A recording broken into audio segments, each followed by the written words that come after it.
On va revenir sur ce fait divers qui a le plus passionné les Français ces dernières années. Le 28 octobre 2017, Jonathan Daval alerte la police. Sa femme Alexia a disparu pendant 3 mois. Jonathan montre le visage d'un veuf déploré dans les médias. Il accuse le beau-frère d'Alexia, puis termine par avouer le pire. C'est bien lui qui a tué sa femme. En 2020, Jonathan Daval a été condamné à 25 ans de réclusion. Aujourd'hui, c'est un nouveau volet de l'affaire qui s'ouvre. Nous allons connaître la date du procès pour dénonciation calomnieuse de Jonathan, puisqu'il avait accusé son beau-frère. On va faire un petit récap. Et Martine Henry, donc sa maman, et Randall Schwerdhofer, l'excellent avocat de Jonathan Daval, seront avec nous. Petit récap. Et c'est vrai que c'est une affaire qui vous passionne. Et c'est vrai que c'était très important pour nous de les avoir aujourd'hui, surtout avec ces nouveaux éléments. C'est parti. En 2017, la France découvre avec effroi la terrible affaire Daval. Et cette disparition inquiétante depuis hier, une joggeuse de 29 ans n'est jamais rentrée à son domicile. Son mari, Jonathan, est alors dévasté et pleure sa disparition devant les caméras. Elle était ma première supportrice, mon oxygène. Mais alors que l'homme avait finalement été condamné à 25 ans de réclusion pour avoir étranglé et brûlé sa compagne, il a pendant un temps accusé son beau-frère d'avoir tué Alexia. Il parle maintenant d'un complot familial. Il accuse son beau-frère d'en être le meurtrier. Des accusations fausses selon la belle famille qui lui réclame aujourd'hui plusieurs dizaines de milliers d'euros de dommages et intérêts, alors que s'ouvre demain un nouveau procès contre Jonathan Daval pour dénonciation calomnieuse, emprisonné depuis 6 ans. Alors nouveau procès, dénonciation calomnieuse, vie en prison, les révélations de la mère de Jonathan Daval dans TPMP. Merci Martine Henry, maire de Jonathan Daval, d'être avec nous. Merci Randall Schwerdhofer, avocat de Jonathan Daval, d'être avec nous. Je voudrais dire juste un petit mot. Ce livre, Itinéraire d'un avocat hors norme, excellent. Voilà, je vous le dis, je me suis même dit qu'il faudrait peut-être l'adapter en télévision, vous voyez ou pas, en émission, parce que vraiment, 10 affaires criminelles incroyables. Vous savez que je suis passionné par ça, et c'est vrai que ça, on devrait l'adapter voilà, sur C8. Si vous cherchez un producteur, j'en connais un, qui peut essayer de faire avancer les choses au plus vite. Merci, il n'est pas là ce soir. Merci en tout cas, mais c'est vrai que c'est très bien, bravo. Merci Martine d'être avec nous, merci, c'est la deuxième fois que vous venez nous voir. Moi, maman de Jonathan, vous étiez venu nous voir d'ailleurs pour ce livre à l'époque, hein, et c'est vrai que c'était un très très grand moment pour nous. Alors aujourd'hui, est-ce que votre fils va assister à ce procès pour dénonciation calomnieuse? Je viens de le rappeler, hein, puisqu'il avait à l'époque, il avait dit il avait accusé son beau-frère d'être le coupable. Est-ce qu'il va y assister, maître? Non, il n'assistera pas. D'accord. Pourquoi? Parce que son avocat le représente. D'accord. D'accord. Vous pouvez nous expliquer en quoi consiste ce nouveau procès, maître? Alors en fait, Jonathan Daval, pendant son instruction, à un moment, au début, a reconnu les faits qui lui étaient reprochés, c'est-à-dire avoir donné la mort à Alexia de façon volontaire, un homicide. Et puis, pendant l'instruction, il va revenir sur ses accusations et il va accuser Grégory Guay, son beau-frère, en disant « mais c'est pas moi, c'est mon beau-frère qui a tué Alexia, c'est lui qui l'a étranglé dans le cadre d'un complot familial, avec mon beau-père, ma belle-mère impliquée et puis ma belle-sœur. » Tout cela va durer pendant plusieurs mois, à peu près 6 mois. Il va y avoir une confrontation en 2019 et Jonathan Daval va reconnaître qu'il a menti, qu'il a accusé à tort parce qu'il ne supportait plus d'être pointé du doigt comme le meurtrier, parce qu'il voulait aussi retrouver une place aux côtés de sa famille qui était meurtrie par le fait que ce soit lui qui ait donné la mort à Alexia, et il essayait de se dédouaner sur Grégory Guay. Ça, en juin 2019, on le sait, c'est acquis. Au procès, à la cour d'assises, Jonathan Daval va présenter ses excuses publiquement à Grégory Guay, à la famille d'Alexia aussi, de les avoir accusés de cette façon-là. C'était il y a bientôt 4 ans. Bien sûr. Et il y a quelques mois, nous avons appris au travers du journal Le Parisien que Grégory Guay et la famille d'Alexia citaient à comparaître devant le tribunal correctionnel de Besançon Jonathan Daval pour des faits de dénonciation calomnieuse en demandant une somme de dommages et intérêts très importante, 30 000 euros pour Grégory Guay et 10 000 euros pour chacun des membres de la famille, c'est-à-dire 3 fois 10 000 euros, en totalité 60 000 euros. D'accord. Donc c'est ce qu'il encourt. Il encourt quoi s'il est reconnu coupable de ce nouveau chef d'accusation? La peine encourue, c'est 5 ans. D'accord. Sachant qu'il a pris 25 ans de réclusion criminelle et que, naturellement, il y a une confusion entre une peine prononcée correctionnelle et la peine criminelle. Donc en réalité, il encourt. Ce n'est pas le problème de ce qu'il encourt. Et ce n'est pas les enjeux du procès. Ce qu'on réclame en réalité en face, c'est de l'argent. C'est de l'argent. Et les enjeux sont financiers. C'est ça, on est d'accord. Puisque les 5 ans, oui, c'est... Bon. 5 ans en plus, mais bon. Non, mais jamais, c'est cumulé. Exactement, donc en fait. Jamais on ne condamnera quelqu'un à 5 ans pour une dénonciation calomnieuse. On serait dans l'aberration la plus totale. 5 ans, c'est des peines déjà très lourdes qu'on voit dans certaines affaires particulièrement graves en correctionnel. Alors, est-ce que vous avez encore des contacts avec Jonathan Daval, vous ? J'ai des contacts avec Jonathan Daval au travers de Martine Henry. Ouais, toujours, c'est notre lien et c'est elle qui se fait le relais. C'est elle qui m'a fait savoir qu'il ne voulait pas venir à son procès parce qu'il sentait qu'il y avait une curiosité autour de sa personne, qu'il ne souhaitait plus montrer son visage actuellement publiquement. Il a beaucoup changé, je le sais. Et il est quoi? Il est... La prison, ça endurcit. Ça fait, il a changé les comment maintenant, Martine? Il s'est endurci, il a repris du poids. D'accord, il a repris du poids. Oui. D'accord, en prison, il est comment là? Il est bien. Moi, je dirais qu'il est bien. Il fait sa petite vie là-bas, il n'a pas le choix. Puis, vous l'avez vu quand pour la dernière fois? Il y a 15 jours. 15 jours, vous êtes allé le voir. Il vous a dit quoi? Pardon? Il vous a dit quoi? Vous vous dites quoi quand vous voyez? On parle de tout. C'est vrai, de l'extérieur surtout. C'est quoi en fait? Dites-nous alors, parce que c'est vrai que c'est ça qu'on a envie de savoir. C'est vrai que, parce que c'est une nouvelle situation quand même pour vous, Martine, c'est une situation à laquelle vous n'auriez jamais dû même penser être confronté. Et c'est vrai que quand vous allez voir votre fils au parloir, vous parlez plus du tout, bien entendu, de l'affaire. Vous parlez de quoi? De tout? Vous lui dites comment ça va, tu manges combien, vous lui dites quoi? Voilà, c'est ça. Puis ce qu'on a fait, les personnes qu'on a vues.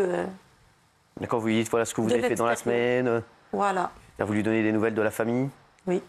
C'est ça. Il vous a dit quoi, lui? Il vous a dit qu'il faisait quoi en prison? C'est quoi ses activités? Il fait quoi? Comme j'ai déjà expliqué dans le livre, oui. Il travaille. D'accord. Il travaille, il fait du sport. D'accord. Il vous dit quoi? Il vous dit que c'est l'enfer ou bien qu'il est plutôt... Non, il ne se plaint pas. Vraiment, il ne se plaint pas du tout? Non. C'est pas une personne qui se plaint, Jonathan. Oui, allez-y. Ça, il est un centre de détention où les détenus les plus lourdement condamnés se trouvent concentrés. C'est aussi un centre de détention où, en réalité, les gens ont un comportement, en général, tout à fait remarquable. Il y a très peu de faits de violence ou ce genre de choses. Ça peut paraître paradoxal. Vous avez des gens comme Guy Georges qui sont condamnés pour des faits extrêmement graves et qui, pourtant, ont un comportement tout à fait remarquable en détention entre les détenus, et y compris avec les agents de l'administration. On en avait parlé la dernière fois, certains disent qu'ils seraient devenus amis avec Guy Georges d'ailleurs. Ils s'entendent bien. Faut bien de toute façon, les détenus, il faut bien qu'ils se parlent entre eux. Ils vont parler à qui sinon? Puis Guy Georges, c'est une personne... Pour moi, oui, mais c'est une personne, c'est un être humain. Moi, je ne regarde pas ce qu'il a fait. Il était en procès pour ce qu'il a fait. Vous dites qu'il est puni pour ça, il purge sa peine, donc vous dites pour vous, il est en train de purger sa peine, donc oui, donc c'est une personne qui vient nous dire bonjour, qui nous... Vous l'avez vu, vous? Bien sûr, oui. Il vient nous dire bonjour.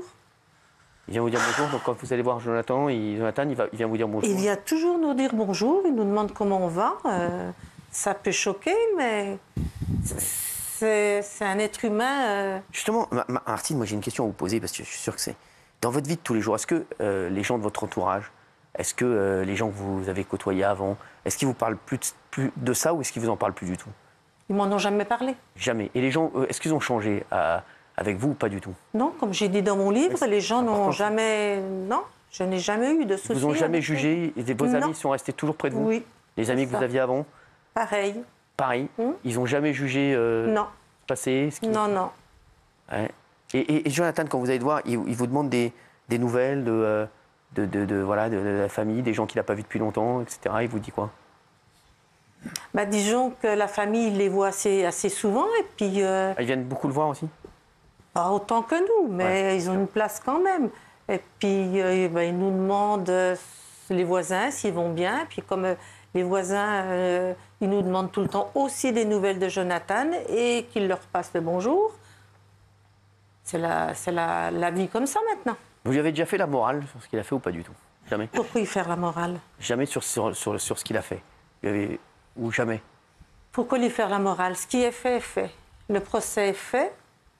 On ne changera rien, même si je lui fais la morale. Il est trop tard maintenant. Vous pensez à votre ex-belle-fille, parfois, ou à sa famille, ou pas du tout? Bien sûr que si, c'était quand même notre belle-fille, bien sûr que si. J'ai la compassion pour les parents d'Alexia. Ça vous manque la vie d'avant ou pas? Oui, ça manque la vie d'avant. Bien sûr, votre vie, c'est plus du tout la même. Notre vie a changé, Bien tout à fait. Vous allez le voir c'est quoi les fréquences de vos visites? On va le voir tous les 15 jours. Tous les 15 jours. Vous restez combien de temps avec lui? Ça dépend si on a un parloir ou si on a un salon. D'accord. La dernière fois, vous aviez un salon? Tous les week-ends, on a un salon le samedi. D'accord. Donc là, vous restez avec lui quoi, une heure? 3 heures. 3 heures, ah ouais, 3 heures avec lui. Ah ouais. Et pour lui, vous sentez que c'est important pour lui de vous voir, que vous soyez toujours à son contact? Bien sûr. Non, une personne qui, comme tout être humain, est enfermée, il a besoin de voir quelqu'un. Donc, si, ça nous fait du bien. Moi, j'apprécie. Et lui, ça lui fait du bien aussi. Ça remonte le moral. Il vous a plus jamais reparlé de l'affaire? Non, on n'en parle pas. Pas du tout. C'est vraiment. Non, on en reparlera plus tard s'il le faut. Non. Qu'est-ce qu'il vous dit? Il vous a regardé lors de vos passages à la radio, à la télé ou pas du tout? Non, il ne regarde pas. Vous ne regardez pas? Je ne sais même pas s'il est au courant, je n'ai pas dû lui dire. Ah ouais, vous ne l'avez pas dit? C'est vrai? Non. Ah ouais. Vous pensez, savez même pas s'il est au courant? Non, je pense pas. Pourquoi vous ne voulez pas lui dire? Enfin, peut-être qu'il aura vu les bandeaux passer, mais non, parce que... Pourquoi le tracasser? Vous lui avez donné votre livre? Bien sûr. Qu'est-ce qu'il vous a dit? Il n'a pas encore ouvert. Non, ah ouais, pas encore. Ouais, parce qu'il ne veut pas se replonger là-dedans. Oui. C'est ça, maître? C'est ça. C'est très compliqué. Effectivement, c'est très compliqué. Ce qui est aussi intéressant dans les questions que vous posez, c'est la place de Martine Henry par rapport à tout ça. Parce qu'il faut bien que chacun comprenne que Martine Henry est la mère d'un criminel. Ouais. Martine Henry n'a tué personne. Martine Henry n'a pas élevé plusieurs enfants pour qu'ils finissent dans une cour d'assises. Et que du jour au lendemain, c'est le témoignage de son livre qui est bouleversant, du jour au lendemain, on lui dit « Madame, votre fils est un criminel. Votre fils a tué votre belle-fille. » Et la vie bascule. Et comment on vit avec ça? Bien sûr, on pense toujours aux victimes, mais là, on a voulu, parce que on a voulu penser un petit peu différemment en disant c'est tout à fait normal de toujours penser aux victimes, mais est-ce que la famille d'un criminel n'est pas elle-même victime, quelque part? Est-ce que la famille d'un criminel qui n'a rien fait, qui ne participe pas au processus criminel, qui n'a tué personne, ne subit pas elle-même une multitude de violences sociales au quotidien, au travers du geste de ce criminel? C'est-à-dire que Jonathan, qui est son enfant, qu'elle protège, qu'elle accompagne, a fait 2 familles de victimes. La famille d'Alexia et sa propre famille. Et tout ça est très difficile à vivre. Ce témoignage, c'était juste pour parler aussi à des gens qui sont dans cette situation-là, et Dieu sait qu'il y en a, et pour essayer de savoir comment à peu près la vivre. Et c'est terriblement difficile à vivre. C'est une aventure, c'est une expérience humaine extrêmement douloureuse, comme l'expérience humaine de perdre un enfant de telles conditions est un parcours horriblement douloureux. Alors il y a plus de témoignages en ce sens. Le témoignage de Martine Henry est beaucoup plus singulier, mais je trouve qu'il est extrêmement précieux. Est-ce qu'après vos passages en télé ou en radio, vous avez eu des commentaires qui vous ont blessé ou des... Je ne regarde pas les commentaires. Vous regardez rien? Non. J'en ai regardé un peu, mais... Et là où vous habitez, personne ne vous en parle derrière? Vraiment? Pardon? Dans votre village, tout ça, là où vous habitez, etc., personne ne vous en parle? Non. Personne? Non, non. C'est fou, vraiment. Non, on continue. Ils nous disent bonjour, on parle. Vous avez toujours une vie sociale, comme disait Maître Schwerdorfer il y a un instant. Vous avez toujours une vie sociale ou plus du tout? Si, si. Vous avez des gens qui viennent chez vous, vous avez des... Ah bah bien sûr. La vie ne s'arrête pas. Moi, j'y suis pour rien dans tout ça. Ah, c'est ça. Ça peut arriver à tout le monde. La preuve. Vous avez conscience que les parents d'Alexia peuvent vous en vouloir quand ils vous voient en radio ou en télévision ou avec ce livre? Est-ce que vous en avez conscience ou est-ce que vous n'y pensez même pas? Si, j'en ai conscience, mais eux, ils ont fait un livre aussi. Et ils vont, oui, mais eux, ils n'ont plus leur fille. Ils vont sur les plateaux aussi. La même chose. Et eux, ils n'ont plus leur fille. Mais eux, ils n'ont plus leur fille. Oui. Ah. Mais c'est pas parce que ça se passe comme ça que moi, je ne dois pas continuer de vivre. Moi... Oui, Géraldine. Oui, vous aviez parlé tout à l'heure de Guy Georges, donc le tueur en série et violeur, qui est libérable, je crois, depuis 2020 et qui pour autant est encore incarcéré. Donc Jonathan Daval, il pourrait être libre à partir de quand? Il pourrait sortir à partir de quand? En réalité, la peine pourrait être confutée dans 7 ans, puisqu'il n'a pas eu de période de sûreté spéciale. D'accord. Donc à partir de ce moment-là, effectivement, il pourrait être conditionnable, si c'est le sens de votre question. C'est ça. Éligible à un aménagement de peine d'ici 7 ans. Donc en 2030, globalement, il pourrait être en liberté. Exactement. Mais il y a des conditions très strictes. Ça fait plus de 6 ans que votre fils est en prison, Martine. Est-ce qu'il vous demande de lui apporter des choses en particulier? C'est interdit.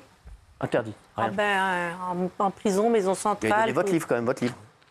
Oui, parce que on a le droit d'emmener des livres, des habits, des choses pas alimentaires. Tout ce qui est alimentaire, c'est interdit.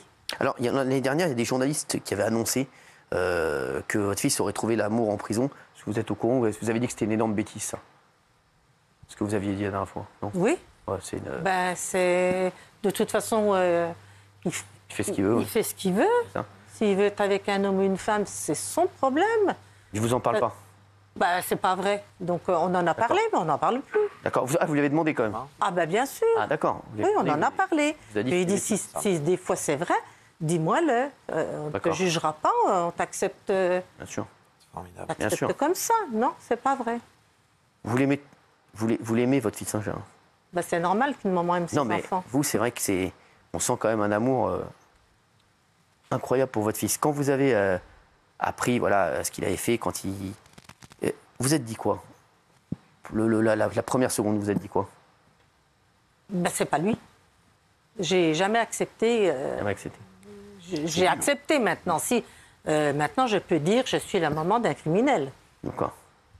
Maintenant, vous arrivez à le dire. J'ai avancé avec... Vous arrivez à le dire. Avant, vous n'arriviez pas à le dire? Vous n'arriviez pas à le dire? Avant, non, je n'étais pas dans cet esprit-là. Du tout. Merci, Martine Henry, d'avoir été avec nous. Moi, maman de Jonathan, c'est toujours très intéressant de discuter avec vous et avec Randall Schwardorfer, itinéraire d'un avocat hors norme, 10 affaires criminelles incroyables, avec Frank Spengler. Ça, très très fort. Vraiment, je vous le dis, les deux, et le témoignage de Martine aussi. Merci d'avoir été avec nous. Merci à vous. Cyril. Vous venez nous voir quand vous voulez. Merci beaucoup. À tout de suite.